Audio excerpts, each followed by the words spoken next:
Hello everyone, मैं कल्पना अपने channel में आप सभी का स्वागत करती हूँ। तो चलिए देखिए, चैप्टर ये आपका आधा चैप्टर हो चुका था। इसका एक पार्ट हम लोग कर चुके हैं। चलिए इसका सेकंड पार्ट देखते हैं कहाँ से देखना था। ये सारा कुछ निकल चुका था आपका। मैंने काफ़ी विस्तार से आपको जो है मुगल साम्राज्य पढ़ाया था। इसमें आदर्श राज्य देखने थे हमें। क्या देखना था? आदर्श राज्य, एक देवीय प्रकाश, इसके बारे में देखिए इसको। दरबारी इतिहासकारों ने कई साक्ष्यों का हवाला देते हुए यह दिखाया कि मुगल राजाओं को सीधे ईश्वर से शक्ति मिली है। उनके द्वारा वर्णित दंत कथाओं में से एक मंगोल रानी अलानकुआ की कहानी है, जो अपने शिविर में आराम करते समय पूर्व सूर्य की एक किरण द्वारा गर्भवती हुई थी। उनके द्वारा जन्म लेने वाली संतान पर एक देवीय प्रकाश का प्रभाव रहता है। इस प्रकार पीढ़ी दर पीढ़ी यह प्रकाश हस्तांतरित होता रहता है। इस प्रकार से इन लोगों की कुछ मान्यताएं थी। ईश्वर, फरेज आदि बोलते थे ईश्वर को। ईश्वर से निश्रित प्रकाश को ग्रहण करने वाली चीज़ों के पदानुक्रम में मुगल राजत्व को अबुल फजल ने सबसे ऊंचे स्थान पर रखा हुआ है। इस विषय में प्रसिद्ध ईरानी सूफी शिहाबुद्दीन सोहरावर्दी, जो कि 1191 में मृत हो चुके थे, के विचारों से प्रभावित था। मतलब बताइए, 1191 में उनकी मृत्यु हो चुकी थी तराइन के युद्ध के समय पर। और ये अबुल फजल कब था? तो ये अकबर के समय पे था, 1600 के आसपास, जिसने सर्वप्रथम इस प्रकार का विचार प्रस्तुत किया था। इस विचार के अनुसार एक पदानुक्रम के तहत यह देवीय प्रकाश राजा में संप्रेषित होता था, जिसके बाद राजा अपनी प्रजा के लिए आध्यात्मिक मार्गदर्शन का स्रोत बन जाता था। इतिवृत्तों के विवरणों का साथ देने वाले चित्रों ने इन विचारों को इस तरीके से संप्रेषित किया कि उन्होंने देखने वालों के मन मस्तिष्क पर स्थायी प्रभाव डाला। 17वीं शताब्दी से मुगल कलाकारों ने बादशाहों को प्रभामंडल के साथ चित्रित करना शुरू किया। ईश्वर के प्रकाश के प्रतीक के रूप इन प्रभामंडलों को उन्होंने ईसा और वर्जिन मेरी की यूरोपीय चित्रों में देखा था। तो ये चीज़ आपकी हो गई। ये दिखाया हुआ है अकबर को सफ़ेद पोशाक में, इसको पढ़ लेना। प्रकाश के विचार का संप्रेषण, तो इसको भी पढ़ ही लेना आप लोग। चलिए देखिए आगे। सुलह कुल एकीकरण का एक स्रोत था। सुलह कुल देखिए, मुगल इतिवृत्त साम्राज्य को हिंदुओं, जैनों, जरतुस्तियों और मुसलमानों जैसे अनेक भिन्न भिन्न निर्जातीय और धार्मिक समुदायों को समाविष्ट किए हुए था साम्राज्य के रूप में प्रस्तुत करता है। सभी तरह की शांति और स्थायित्व के स्रोत रूप में बादशाह सभी धार्मिक और निर्जातीय समूहों से ऊपर होता था। इनके बीच मध्यस्थता करता था तथा यह सुनिश्चित करता था कि न्याय और शांति बनी रहे। अबुल फजल सुलह कुल यानी पूर्ण शांति, सुलह कुल क्या होता है? पूर्ण शांति के आदर्शों को प्रबुद्ध शासन की आधारशिला बताता था। सुलह कुल में यूं तो सभी धर्मों और मतों को अभिव्यक्ति की स्वतंत्रता थी, किंतु उसकी एक शर्त थी कि वे राज्य सत्ता को क्षति नहीं पहुंचाएंगे अथवा आपस में नहीं लड़ेंगे। कोई भी धर्म का व्यक्ति सुलह कुल में आ सकता था, लेकिन क्या है कि शांति बनाए रखे। ऐसा नहीं कि आप सुलह कुल में आए बड़े उससे और आपने सब जो है इनकी योजनाएं, इनकी बातें, इनका सारा कुछ दूसरे को ट्रांसफ़र कर दिया, लड़ाइयाँ करवा दी, युद्ध करवा दी। तो ये चीज़ थी कि आप ये ना करवाएं। देखेंगे, सुलह कुल का आदर्श राजनीतियों के जरिए लागू किया गया। मुगलों के अधीन अभिजात वर्ग मिश्रित किस्म का था, अर्थात उसमें ईरानी, तुरानी, अफगानी, राजपूत, दक्खनी सभी शामिल थे। इन सबको दिए गए पद और पुरस्कार पूरी तरह से राजा के प्रति उनकी सेवा और निष्ठा पर आधारित थे। इसके अलावा अकबर ने 1563 में तीर्थ यात्रा कर तथा 1564 में जजिया को समाप्त कर दिया था। जजिया कर एक धार्मिक कर था। जो गैर मुसलमान था, जो गैर इस्लाम धर्म को नहीं मानता था, वो पर्सन जजिया कर देता था बादशाह को, चाहे फिर वो हिंदी हो, चाहे फिर वो जैन हो, चाहे फिर वो कोई हो, क्योंकि ये दोनों कर धार्मिक पक्षपात पर आधारित थे। तीर्थ यात्रा पर भी कर लगाया जाता था। साम्राज्य के अधिकारियों को प्रशासन, ये धर्म नहीं मानता था, ये वैसा वाला धर्म नहीं मानता था कि हिंदू धर्म के लोग हैं तो इनसे दूर रहो या इनको आने मत दो, इसलिए इसने जजिया कर हटाया था। साम्राज्य के अधिकारियों को प्रशासन में सुलह कुल के नियम का अनुपालन करने के लिए निर्देश दिए गए। सभी मुगल बादशाहों ने बादशाहों ने उपासना स्थलों के निर्माण और रखरखाव के लिए अनुदान दिए। यहाँ तक कि युद्ध के दौरान जब मंदिर को नष्ट कर दिया जाता था तो उनकी मरम्मत के लिए अनुदान जारी किए जाते थे। पहले अगर मंदिर टूट फूट गया तो उसके लिए अनुदान जारी किए जाते थे, यानी कोई दान देगा फिर वो दान जो है मंदिर में लगवाया जाएगा। ऐसा हमें शाहजहां और औरंगजेब के शासन में पता चलता है। हालांकि औरंगजेब के शासनकाल में गैर मुसलमान प्रजा पर जजिया फिर से लगा दिया गया था। औरंगजेब बहुत खतरनाक टाइप का व्यक्ति था, इसने फिर से जजिया कर लागू किया था। सामाजिक अनुबंध के रूप में न्यायपूर्ण प्रभुसत्ता, देखिए इसको अबुल फजल ने प्रभुसत्ता को एक सामाजिक देखिए अकबर ने हटा दिया था जजिया कर और औरंगजेब ने फिर से लगाया था, इस चीज़ को याद रखना है ना। अबुल फजल ने प्रभुसत्ता को एक सामाजिक अनुबंध के रूप में परिभाषित किया है और कहता है कि बादशाह अपनी प्रजा के 4 सत्वों की रक्षा करता है। जीवन की रक्षा, जीवन धन यानी माल, सम्मान यानी नामस और विश्वास यानी दीन, और इसके बदले में वह आज्ञा पालन तथा संसाधनों में हिस्से की मांग करता है। केवल न्यायपूर्ण संप्रभु ही शक्ति और देवीय मार्गदर्शन के साथ इस अनुबंध का सम्मान कर पाते हैं। चलिए इसको आगे देख लेते हैं, ये पढ़ लेना आप लोग। ये छोटी सी कहानी बनी हुई है, इस चित्र की कहानी इसमें लिखी हुई है। ये चित्र बना हुआ है, इस चित्र की कहानी इसमें थोड़ी सी लिखी हुई है कि किस प्रकार से इसको बनाया गया है, तो इसको पढ़ लेना। न्याय के विचार के दृश्य के रूप में निरूपण हेतु अनेक प्रतीकों की रचना की गई। न्याय के विचार को मुगल राजतंत्र में सर्वोत्तम सद्गुण माना गया। कलाकारों द्वारा प्रयुक्त सर्वाधिक पसंदीदा प्रतीकों में से एक था एक दूसरे के साथ चिपटकर शांतिपूर्ण बैठे हुए शेर और बकरी। यानी अकबर के समय पर इतनी अच्छी न्याय व्यवस्था थी कि इसमें बताया गया है कि अगर देखिए शेर और बकरी भी एक साथ एक घाट पर बैठे हैं तो वो शांति से बैठे रहते थे। देखिए इस चित्र में दिखाया गया है इस तरीके से, है ना। इसका उद्देश्य राज्य को एक ऐसे क्षेत्र के रूप में दिखाना था जहां दुर्बल और सबल सभी परस्पर सद्भाव से रह सकते थे। सचित्र बादशाहनामा के दरबारी दृश्यों में ऐसे प्रतीत का अंकन बादशाह के सिंहासन के ठीक नीचे एक आले में किया हुआ था। मतलब बादशाहनामा में ये चीज़ लिखी हुई है कि जहाँ सिंहासन था उसी के बगल में इस चित्र का जो है अंकन किया गया था, बनाया गया था। राजधानी तथा दरबार, राजधानियाँ कैसी रहीं? राजधानी नगर, मुगल साम्राज्य का हृदय स्थल उनका राजधानी नगर था जहां दरबार लगता था। 16वीं और 17वीं शताब्दी के दौरान मुगलों की राजधानियां बड़ी तेजी से इससे स्थानांतरित हुई, बहुत तेजी से स्थानांतरित रहीं। हालांकि बाबर ने लोदियों की राजधानी आगरा पर अधिकार कर लिया था। ये तो लोदियों को हरा कर आया ही था ना 1526 में बाबर। तथापि उसके शासन के 4 वर्षों के दौरान राजसी दरबार भिन्न भिन्न स्थानों पर लगाए गए। 1560 के दशक में अकबर ने आगरा के किले का निर्माण करवाया।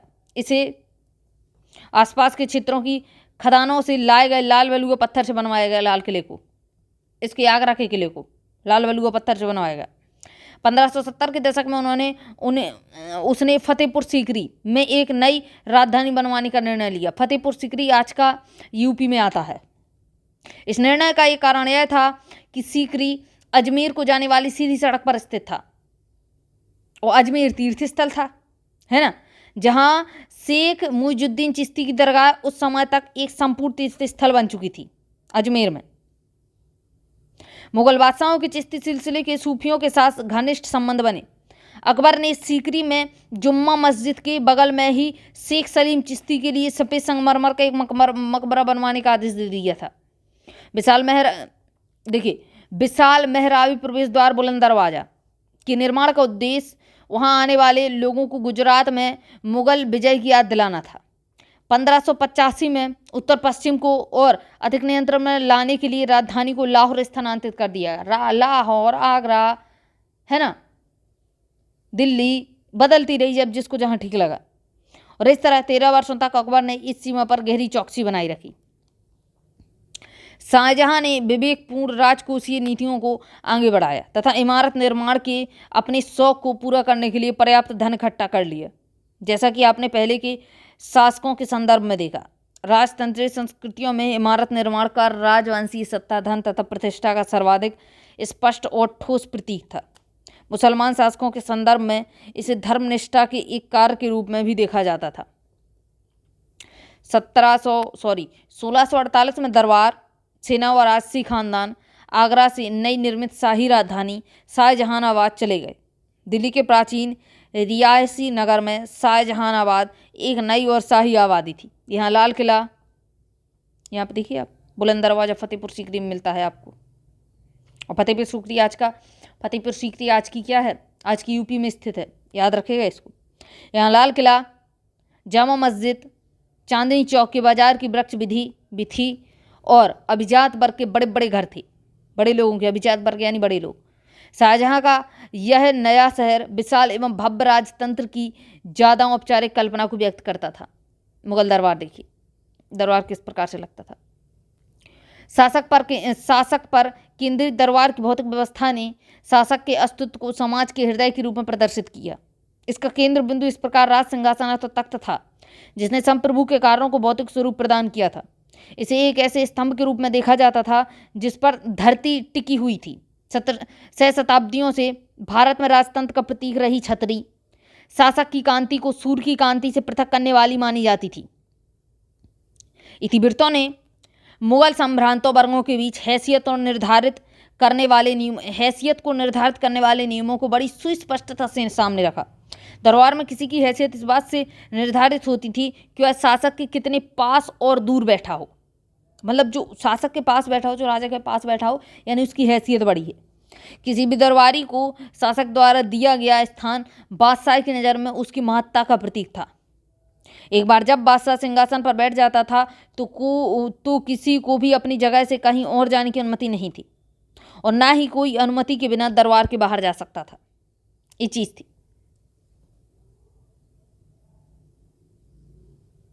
इसको देख लीजिए अब। कॉर्निश औपचारिक अभिवादन का एक ऐसा तरीका था औपचारिक जो था अभिवादन का ऐसा एक तरीका था जिसमें दरबारी दाएं हाथ की तलहटी को ललाट पर रखकर आगे की ओर सिर झुकाए। यह इस बात का प्रतीक था कि कॉर्निश करने वाला व्यक्ति अपनी इंद्रियों और मन के स्थल को हाथ लगाते हुए झुककर विनम्रता के साथ शाही दरबार में अपने को प्रस्तुत करता है। झुक जाना राजा के सामने, सीधी सी बात है। दरबारी अकबरी, इसको पढ़ लेते हैं। अबुल फजल अकबर के दरबार का बड़ा सजीव विवरण देते हुए कहता है, क्या कहता है अबुल फजल क्या कहता है? अबुल फजल कहता ही तो रहा है, चलिए देखिए। जबकि महामहिम मतलब अकबर दरबार लगाते हैं तो एक विशाल ढोल पीटा जाता है और साथ साथ अल्लाह का गुणगान किया जाता है। इस तरह सभी वर्गों के लोगों को सूचना मिल जाती है। महामहिम के पुत्र पौत्र दरबारी और वे सभी जिन्हें दरबार में प्रवेश की अनुमति थी हाजिर होते हैं और कॉर्निश यानी इस प्रकार से झुककर अपने स्थान पर खड़े हो जाते हैं। ख्याति प्राप्त विद्वजन तथा विशिष्ट कौशलों में निपुण व्यक्ति आदर व्यक्त करते हैं तथा न्याय अधिकारी अपनी रिपोर्ट प्रस्तुत करते हैं। महामहिम अपनी सामान्य अंतर्दृष्टि के आधार पर आदेश देते हैं और सभी मामलों को संतोषजनक ढंग से निपटाते हैं। इस पूरे समय के दौरान विभिन्न देशों से आए तलवारिये व पहलवान अपने को तैयार रखते हैं और महिला तथा पुरुष गायक अपनी बारी की प्रतीक्षा में रखकर रहते हैं। चतुर बाजीगर और मजाकिया कलाबाज भी अपने कौशल और दक्षता का प्रदर्शन करने को उत्सुक हैं। चलिए, मतलब राजा आता है, उसका स्वागत किया जाता है, अपने अपने प्रदर्शन दिखाए जाते हैं, जिसमें जो टैलेंट है, जो कॉमेडी कर सकता है उसको कॉमेडी के रूप में दिखाया जाता है। जो व्यक्ति जैसा हो वो चीज़ दरबार में प्रदर्शित की जाती थी। चलिए देखें आगे। दरबारी समाज में सामाजिक नियंत्रण का व्यवहार दरबार में मान्य संबोधन, शिष्टाचार तथा बोलने के ध्यान पूर्वक निर्धारित किए गए नियमों द्वारा होता था। शिष्टाचार का जरा सा भी उल्लंघन होने पर ध्यान दिया जाता था और उस व्यक्ति को तुरंत ही दंडित किया जाता था। शासक को किए गए अभिवादन के तरीके से पदानुक्रम में उस व्यक्ति की हैसियत का पता चलता था और जिस व्यक्ति के सामने ज़्यादा झुककर अभिवादन किया जाता था उस व्यक्ति की हैसियत ज़्यादा ऊंची मानी जाती थी। आत्मनिवेदन का उच्चतम रूप सिजदा मतलब बिल्कुल लेट के दंडवत किया जाता था, है ना। शाहजहां के शासनकाल में इन तरीकों के स्थान पर 4 तस्लीम व जमीबोची यानी जमीन चूमने के तरीके अपनाए गए। जमीबोची का मतलब है जमीन चूमना, ये तरीके थे इनके। आगे देखिए, मुगल दरबार में राजनयिक दूतों संबंधी नयाचारों में भी ऐसी ही सुस्पष्टता थी। मुगल बादशाह के समक्ष प्रस्तुत होने वाले राजदूत से यह अपेक्षा की जाती थी कि वह अभिवादन के मान्य रूपों में से एक या तो बहुत झुककर अथवा जमीन को चूमकर अथवा फारसी रिवाज के मुताबिक छाती के सामने हाथ बांधकर तरीके से अभिवादन करे। तरीका था अपना अपना, लेट जाए पूरे जमीन पे, झुक जाए, या फिर छाती पे दोनों अपने हाथ लगाकर इस प्रकार से मतलब हाथ अपने ऐसे बंद करे और क्या करे, फिर अभिवादन करे सिर झुकाकर, है ना। अभिवादन का 4 तस्लीम तरीका दाएं हाथ को जमीन पर रखने से शुरू था। इसमें तलहटी ऊपर की ओर होती थी, इसके बाद हाथ को धीरे धीरे उठाते हुए व्यक्ति खड़ा होता था तथा तलहटी को सिर के ऊपर रखता था। ऐसी तस्लीम 4 बार की जाती थी। तस्लीम का शाब्दिक अर्थ है आत्मनिवेदन, तो इस प्रकार से इनकी की जाती थी। इसको देखिए, शब बारात हिजरी कैलेंडर के 8वें महीने अर्थात 14वें सावन को पड़ने वाली पूर्ण चंद्र रात्रि है। भारतीय उपमहाद्वीप में प्रार्थनाओं और आतिशबाजियों के खेल द्वारा इस दिन को मनाया जाता है। ऐसा माना जाता है कि इस रात मुसलमानों के लिए आगे आने वाले वर्ष का भाग्य निर्धारित होता है और पाप माफ कर दिए जाते हैं। कहाँ तक हो गया था ये आपका? इधर से देखिए, मुगल दरबार में राजनयिक दूतों संबंधी नयाचारों ने भी ऐसी ही सुस्पष्ट थी। ये आपका, इसको ही देखते हैं। देखिए, मुगल बादशाह के समक्ष प्रस्तुत होने वाले राजदूत में यह अपेक्षा की जाती कि अभिवादन के मान्य रूपों में से एक या तो बहुत झुककर अथवा जमीन को चूमकर अथवा फारसी रिवाज के मुताबिक छाती के सामने हाथ बांधकर इस तरीके से अभिवादन करे। इधर पे देखिए, जेम्स फर्स्ट के अंग्रेज दूत टॉमस रो ने यूरोपीय रिवाज के अनुसार जहांगीर के सामने केवल सिर झुकाकर अभिवादन किया और इसके बाद बैठने के लिए कुर्सी का आग्रह कर पुनः दरबार को अचंभित कर दिया था। बादशाह अपने दिन की शुरुआत सूर्योदय के समय कुछ व्यक्तिगत धार्मिक प्रार्थनाओं से करता था और इसके बाद वह पूर्व की ओर मुंह किए एक छोटे छज्जे अर्थात झरोखे में आता था। इसके लिए लोगों की भीड़, यानी क्या है, वो दर्शन देने के लिए आता था अपनी प्रजा को। सीधी सी बात है। सैनिक, व्यापारी, शिल्पकार, किसान, बीमार बच्चों के साथ औरतें बादशाह की एक झलक पाने के लिए इंतजार करती थीं। अकबर द्वारा शुरू की गई झरोका दर्शन की प्रथा का, याद रखिएगा, झरोका दर्शन प्रथा किसके द्वारा चलाई गई थी? अकबर के द्वारा। एग्जाम में पूछता है बहुत क्वेश्चन। का उद्देश्य जन विश्वास के रूप में शाही सत्ता की स्वीकृति को और विस्तार देता था। झरोका दर्शन किसके द्वारा शुरू किया गया था? अकबर के द्वारा। रत्न जड़ित सिंहासन, इस चीज को पढ़ लेना, क्या था रत्न जड़ित सिंहासन। चलिए देखेंगे, ये सब चित्र बनाए हुए हैं पीले पीले कलर के, अधिकतर पीले कलर से हैं।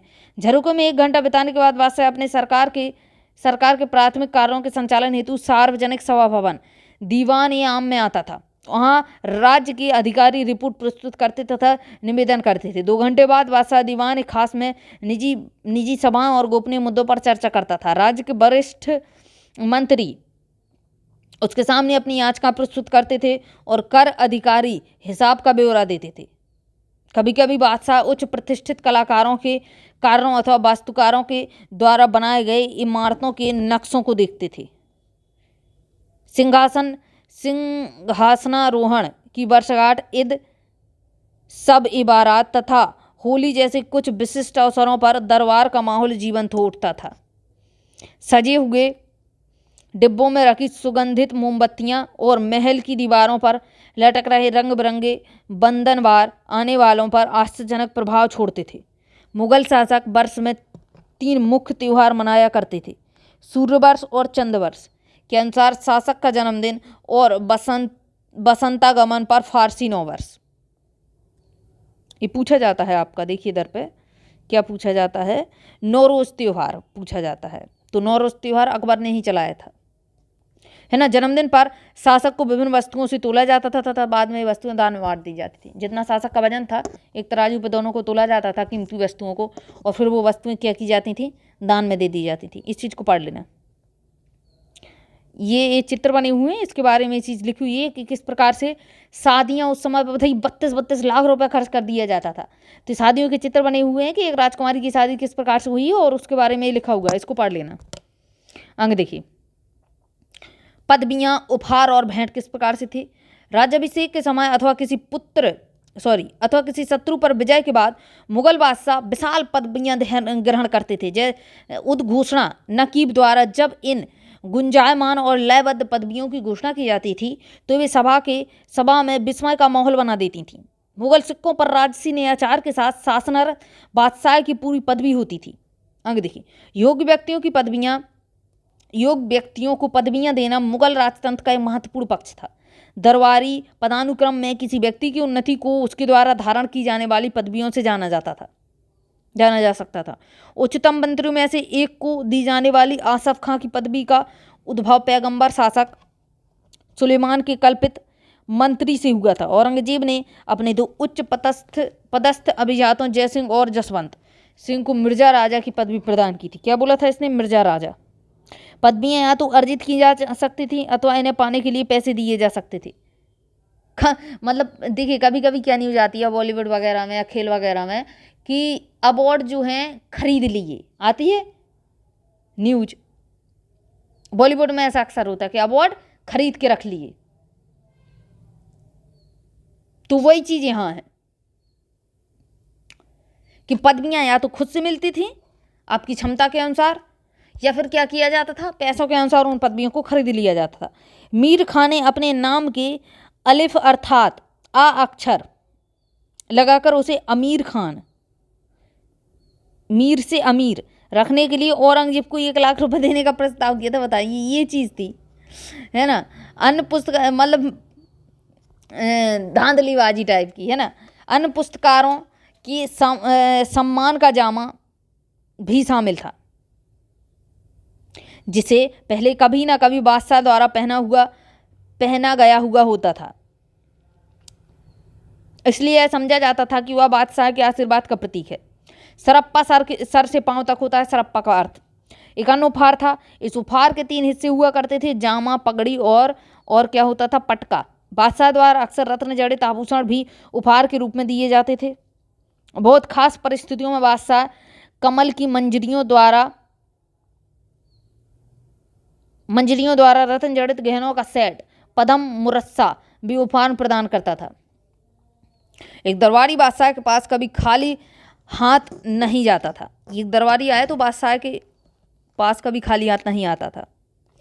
वह या तो नज्र के रूप में थोड़ा धन या पेशकश के रूप में मोटी रकम बादशाह को पेश करता था। राजनयिक संबंधों में उपहार को सम्मान और आदर का प्रतीक माना जाता था। राजदूत प्रतिद्वंदी राजनीतिक शक्तियों के बीच संधि और संबंधों के जरिए समझौता करवाने के महत्वपूर्ण कार्य का संपादन करते थे। ऐसी परिस्थितियों में उपहारों की महत्वपूर्ण प्रतीकात्मकता भूमिका होती थी। टॉमस रो को इस बात से बहुत निराशा हुई कि उसने आसफ खां को जो अंगूठी भेंट की थी वह उसे केवल इसलिए वापस कर दी कि वह मात्र 400 रुपये की थी, क्योंकि वह मात्र 400 रुपये की थी, इसलिए भाई वो अंगूठी वापस कर दी गई थी। भैया हमें नहीं चाहिए। देखिए, पगड़ी का रखने का डिब्बा आजकल पता है आपका, ऐसा वो हुआ था क्या, ये आपका, हाँ, मुँह मूछ का फ्राई नहीं, बॉयल करने वाला डिब्बा लग रहा है। मुँह मूछ का बॉयल करने वाला डिब्बा मैंने देखा है ना दुकानों पे, इसको जब मुँह मूछ वाली दुकानों पर रखा रहता है, उसी प्रकार का डिब्बा लग रहा है। पगड़ी का डिब्बा है। शाही परिवार देखिए। हरम शब्द का प्रयोग प्राय मुगलों की घरेलू दुनिया की ओर संकेत करने के लिए होता है। यह शब्द फारसी से निकला है, जिसका तात्पर्य पवित्र स्थान। हरम का होता है, हरम का आप हरामी मत कर देना, ठीक है ना, हरामी कर दें फिर आप, है ना, गाली के रूप में। हरामी का मतलब होता है, हरामी एक गाली है, और जो है इसका जो अर्थ है पवित्र स्थान तो हो नहीं सकता, और हरम का मतलब होता है पवित्र स्थान। तो इस चीज़ को थोड़ा याद रखना। मुगल परिवार में बादशाह की पत्नियां और उपपत्नियां, उनके नज़दीक और दूर के रिश्तेदार में इनकी माता आती थीं, सौतेली व उपमाताएँ आती थीं, बहन, पुत्री, बहू, चाची, मौसी, बच्चे आते थे। ये इनका दूर के रिश्तेदार कहलाते थे, और पत्नियां पास के रिश्तेदार, है ना। और महिलाएं परिचारिका तथा मुगल गुलाम होते थे। बहु विवाह प्रथा भारतीय उपमहाद्वीप में विशेषकर शासक वर्गों में व्यापक रूप से प्रचलित थी। बहु विवाह यानी 3-3, 4-4 पत्नियों को रखना। राजपूत कुलों और मुगलों दोनों के लिए विवाह राजनीतिक संबंध बनाने और मैत्री संबंध स्थापित करने का एक तरीका था होगा, यहाँ पे थे नहीं होंगे। विवाह में पुत्री को भेंट स्वरूप दिए जाने के साथ प्रायः एक क्षेत्र भी उपहार में दे दिया जाता था। इससे विभिन्न शासक वर्गों के बीच पदानुक्रमिक संबंधों की निरंतरता सुनिश्चित हो जाती थी। इस तरह के विवाह और उनके फलस्वरूप विकसित संबंधों के कारण ही मुगल बंधुता के एक व्यापक तंत्र का निर्माण कर सकी। इससे वे महत्वपूर्ण वर्गों से जुड़े और उन्हें बृहत साम्राज्य को इकट्ठा रखने में मदद मिली। मुगल परिवार में शाही परिवारों से आने वाली स्त्रियां इनको बेगम बोला जाता था, और अन्य स्त्रियां अघा कहलाती थीं। शाही स्त्रियां बेगम और अन्य स्त्रियां अघा, जिनका जन्म कुलीन परिवार में नहीं हुआ था, में अंतर रखा जाता था। अघा और बेगमों में अंतर रखा जाता था। मेहर के रूप में अच्छा खासा नगद और बहुमूल्य वस्तुएं लेने के बाद विवाह करके आई बेगमों को अपने पतियों से स्वाभाविक रूप से अघाओं की तुलना में अधिक ऊंचा दर्जा दिया जाता था। राजतंत्र से जुड़े महिलाओं के पदानुक्रम में उपपत्नियां अगाचा की स्थिति सबसे निम्न थी। अगाचा बोला जाता था उपपत्नियों को। इन सभी को नगद मासिक भत्ता तथा अपने अपने दर्जे के हिसाब से उपहार मिलते थे। वंश आधारित पारिवारिक ढांचा पूरी तरह स्थायी नहीं था। यदि पति की इच्छा हो और उसके पास पहले से ही 4 पत्नियां ना हो तो अघा और अगाचा भी बेगम की स्थितियां पा सकती थीं। अरे बात समझ में आपको? प्रेम और मातृत्व ऐसी स्त्रियों को विधि सम्मत विवाहित पत्नियों के दर्जे तक पहुंचाने में महत्वपूर्ण भूमिका अदा करते थे। पत्नियों के अतिरिक्त मुगल परिवार में अनेक महिला तथा पुरुष गुलाम होते थे। वे साधारण से साधारण कार्य से लेकर कौशल, निपुणता तथा बुद्धिमत्ता के अलग अलग कार्यों का संपादन करते थे।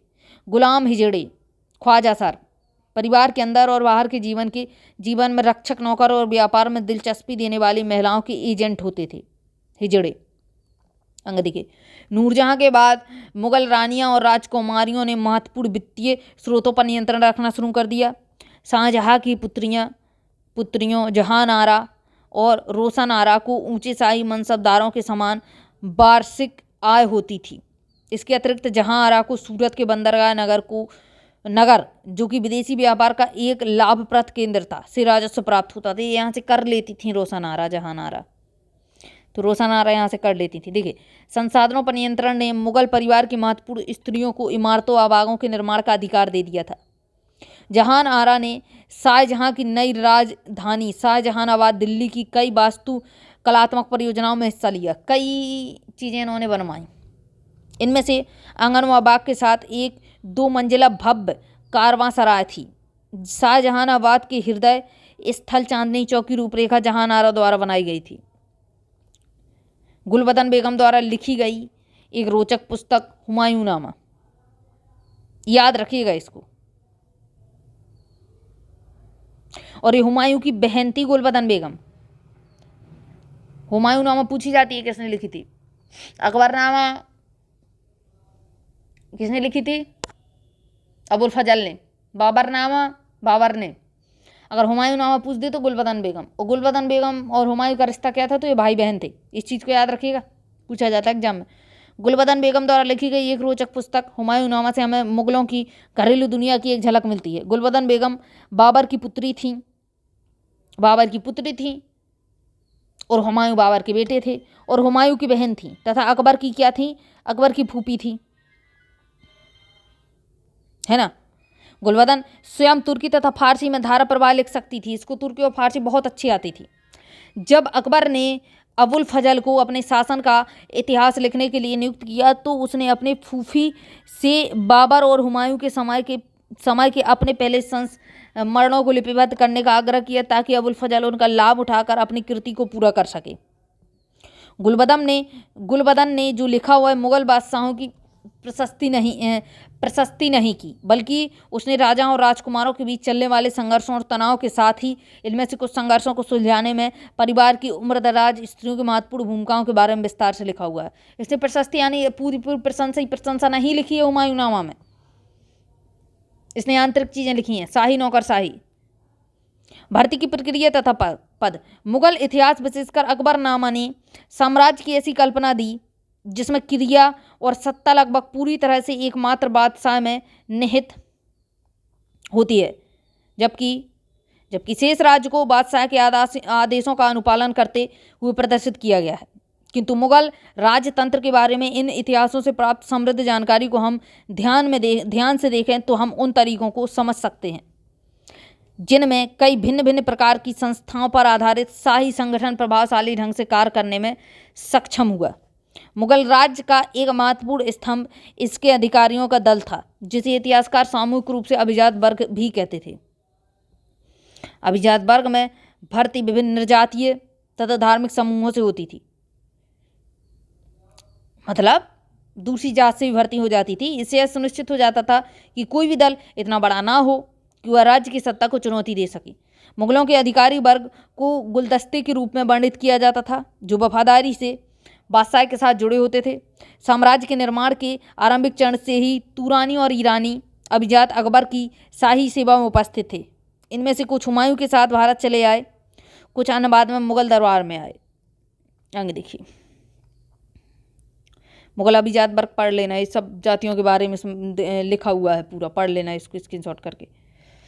बताया हुआ है किस किस जगह से आते थे, कौन कौन सी जाति के थे, सब लिखा हुआ है। 1560 से आगे भारतीय मूल के दो शासकीय समूहों, राजपूतों और भारतीय मुसलमानों सिखजादाओं ने शाही सेवा में प्रवेश किया। इनमें नियुक्त होने वाला प्रथम व्यक्ति एक राजपूत मुखिया अम्बेर का राजा था, भारमल कछवाहा, जिसकी पुत्री से अकबर का विवाह हुआ था। अकबर ने भारमल की राजा की पुत्री से विवाह किया था, है ना।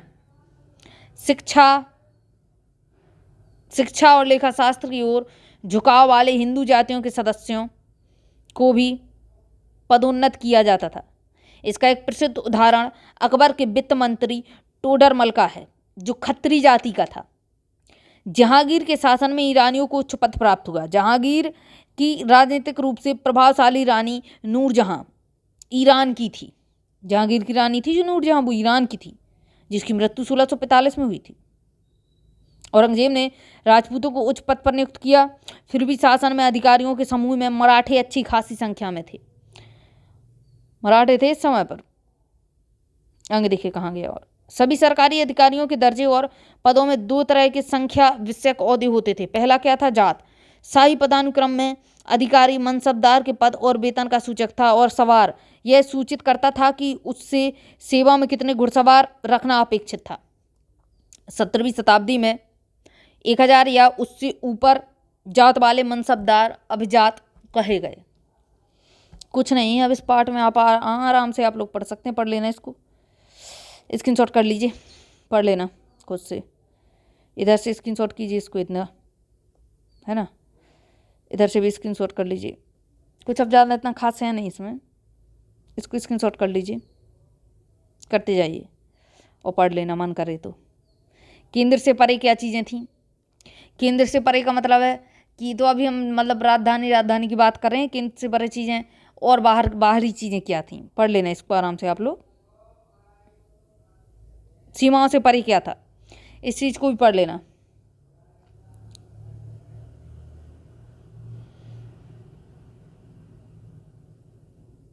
जहांगीर ने कुछ सपना देखा था, उस चीज़ को पढ़ लेना। ऑटोमन साम्राज्य, तीर्थ यात्रा और व्यापार। तुर्की के बारे में बताया गया है कि तुर्की से व्यापार वगैरह कैसा चलता था, इसको पढ़ लेना। जेसुइट धर्म प्रचारक, पढ़ते जाना इसको। हो गया इतना आपका। औपचारिक धर्म पर प्रश्न उठाना, तो इसको पढ़ लेना। हरम में होम, इसको पढ़ लेना, है ना। ये हो गया आपका चैप्टर खत्म। और ये मुख्य रूप से याद करना है, जो काल रेखाएं दी होती हैं, समय काल दिया हुआ होता है। इतिहास में समय काल सबसे ज़्यादा इंपॉर्टेंट है। ये हो गया आपका चैप्टर खत्म। और सेकंड पार्ट मतलब सेकंड बुक भी आपकी खत्म हो गई। अब थर्ड बुक में आपके 4-5 चैप्टर दिए हुए, 6 जितने भी दिए हुए हैं, देख लेते हैं। और आधुनिक इतिहास आपका बहुत ज़्यादा है, इम्पोर्टेंट है ना। तो जो अब हम थर्ड किताब पढ़ेंगे वो बहुत ज़्यादा आपके लिए इम्पोर्टेंट रहेगी। ठीक है, मिलते हैं उसी किताब के साथ। तब तक के लिए जय हिंद, जय भारत।